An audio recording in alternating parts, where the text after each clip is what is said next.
Olá! Uma amiga quer saber de hoje é: Paola, criminalizaram a misoginia? O que é misoginia mesmo? Eu sou a Paola Piném, advogada, com atuação no direito das mulheres já há bastante tempo. Fiz esse canal aqui pra gente ter essa troca, falar sobre direito das mulheres e sobre questões de gênero. Não estou sozinha aqui, como vocês podem perceber. Tenho duas meninas aqui me acompanhando e dando sua opinião. Pois bem, foi aprovada recentemente na CCJ, né, na Comissão de Constituição e Justiça do Senado, o projeto de lei que altera a lei conhecida como Lei do Racismo, acrescentando no seu artigo 1º os crimes resultantes de discriminação ou preconceito praticados em razão de misoginia. E no seu parágrafo único, então, o legislador conceitua: considera-se misoginia o ódio, desprezo ou preconceito em relação a mulheres e meninas. Quando a gente estuda as questões de gênero, aqui a gente vê que o legislador ele unificou dois conceitos. Aqui ele unificou dois conceitos, né? O conceito de sexismo e de misoginia. Misoginia, então, é o ódio e a aversão a tudo que é feminino ao feminino. E sexismo é o preconceito em relação às mulheres e às meninas. Pra gente falar de misoginia, a gente tem que falar da cultura machista, da sociedade patriarcal que a gente vive e do conceito de gênero, né? Gênero, então, é um conjunto de características atribuídas ao sexo, a determinado sexo biológico, né? Gênero é diferente de sexo biológico. Então, aos homens foram atribuídas características formando a masculinidade e às mulheres atribuídas outras características, nominando, então, como a feminilidade, o feminino. E nessa atribuição de características já tá, né? Foi aí que começou a desigualdade, não são as mesmas características sequer equiparadas. Então, aos homens, ao masculino, foram atribuídas as características como força, inteligência, né, intelecto, comunicação, autoridade, e a mulher, a submissão, as emoções, o corpo. Então, características presentes no feminino, né, o corpo da mulher, a mulher ser um ser, né, um indivíduo passional, cuidadora, empática, né? Então, os homens nas guerras, na rua trabalhando, na lavoura, as mulheres como cuidadoras, dentro de casa, obedecendo ordens. O homem como um ser intelectual, a mulher como um ser não pensante, apenas passível de receber ordens e executá-las, né? É assim que se tem, então, a formação da sociedade patriarcal, que é a presença do pai de família, né, como autoridade dentro daquele núcleo familiar, onde todos respeitam, e aí junto, além da mulher, as crianças também tratadas da mesma forma, né, nessa relação hierárquica, o que se reproduz depois na sociedade, com os grandes líderes masculinos e as mulheres seguindo, então, obedecendo ordens e cuidando dos filhos, cuidando dos pais, cuidando da sociedade em geral. E quando eu trago isso, eu tô trazendo de uma forma mais polida, porque junto com esse conceito, com essas características, foram também atribuídas características muito negativas. A mulher, ela foi caracterizada como dissimular, foi atribuída ao feminino a dissimulação, a manipulação, porque a mulher tem o corpo, tem a natureza a favor dela, então ela é dissimulada, ela manipula o masculino, né, para conseguir o que ela quer. Então, vários pensadores lá da época, né, da Grécia Antiga traziam esse pensamento. E a gente vai ter no século VIII antes de Cristo, a criação, né, que é o texto de Teogônia, a criação da primeira mulher por Hesíodo, que foi Pandora. Pandora, ela foi criada, no conto, ela foi criada por Zeus como uma punição. Então, somente o fato dela existir era uma punição para Hesíodo, que roubou o fogo, o fogo sagrado. E tem ela foi chamada de Belo Mal. E tem uma fala do livro que fala: para esses, em lugar do fogo, eu darei um mal. Todos se alegrarão no ânimo, mimando muito este mal. Né? Então, o mal era a Pandora.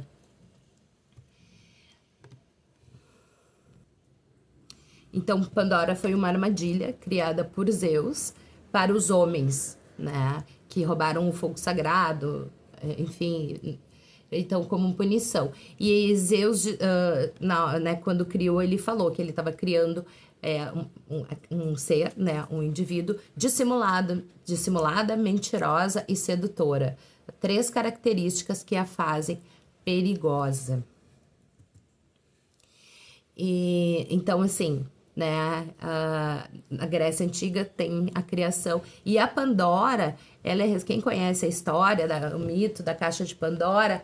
A Pandora, ela é responsável por todos os males do mundo, porque em determinado momento ela cede ali aquela convivência com a humanidade, ela se relaciona com os homens e ela abre a sua caixa, onde estão escondidos todos os males do mundo, e ela é a responsável, né? Eva foi responsabilizada, né, por ter comido a maçã e ter tirado todos nós, né, cometido o pecado original e tirado todos nós do paraíso.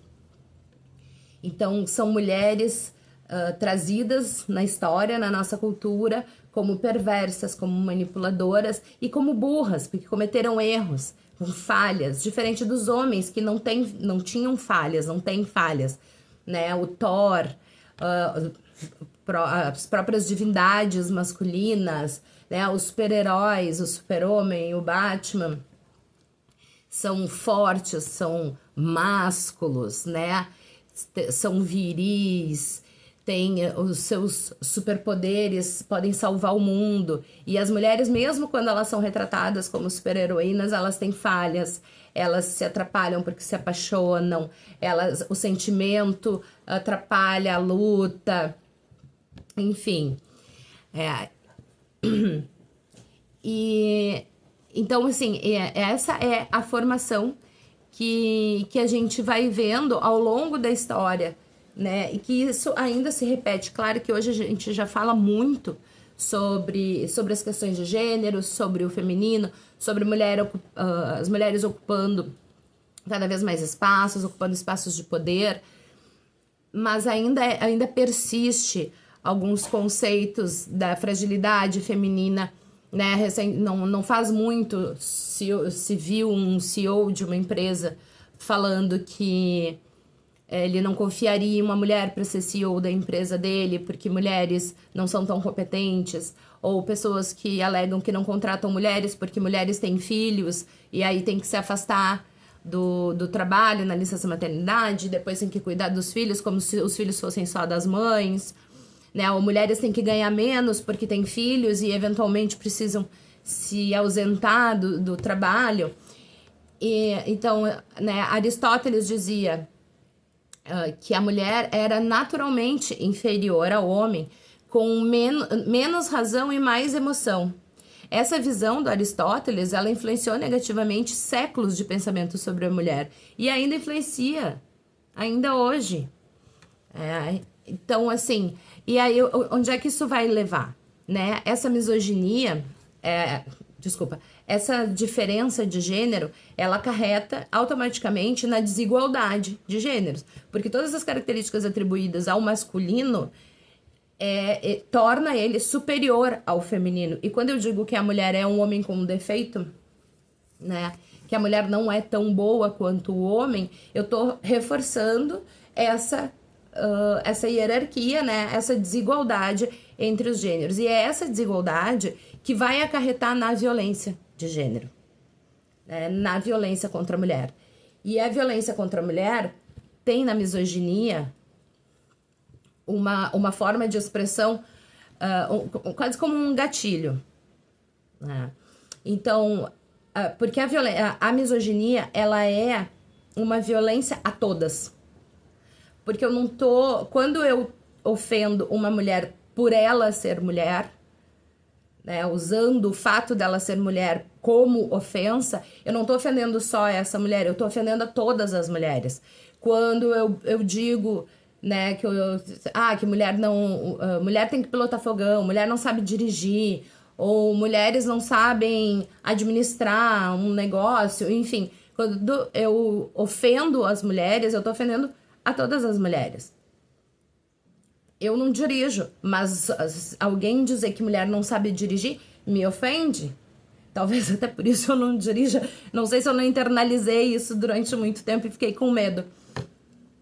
Mas, então, assim, a misoginia, ela é um dos 4 pilares do machismo, né? Que é o patriarcado, né? Então, a sociedade patriarcal, como eu falei antes, né? Na figura do homem como autoridade se sobrepondo aos demais. Os estereótipos, né? Os meninos como heróis, as meninas como princesas presas nos castelos.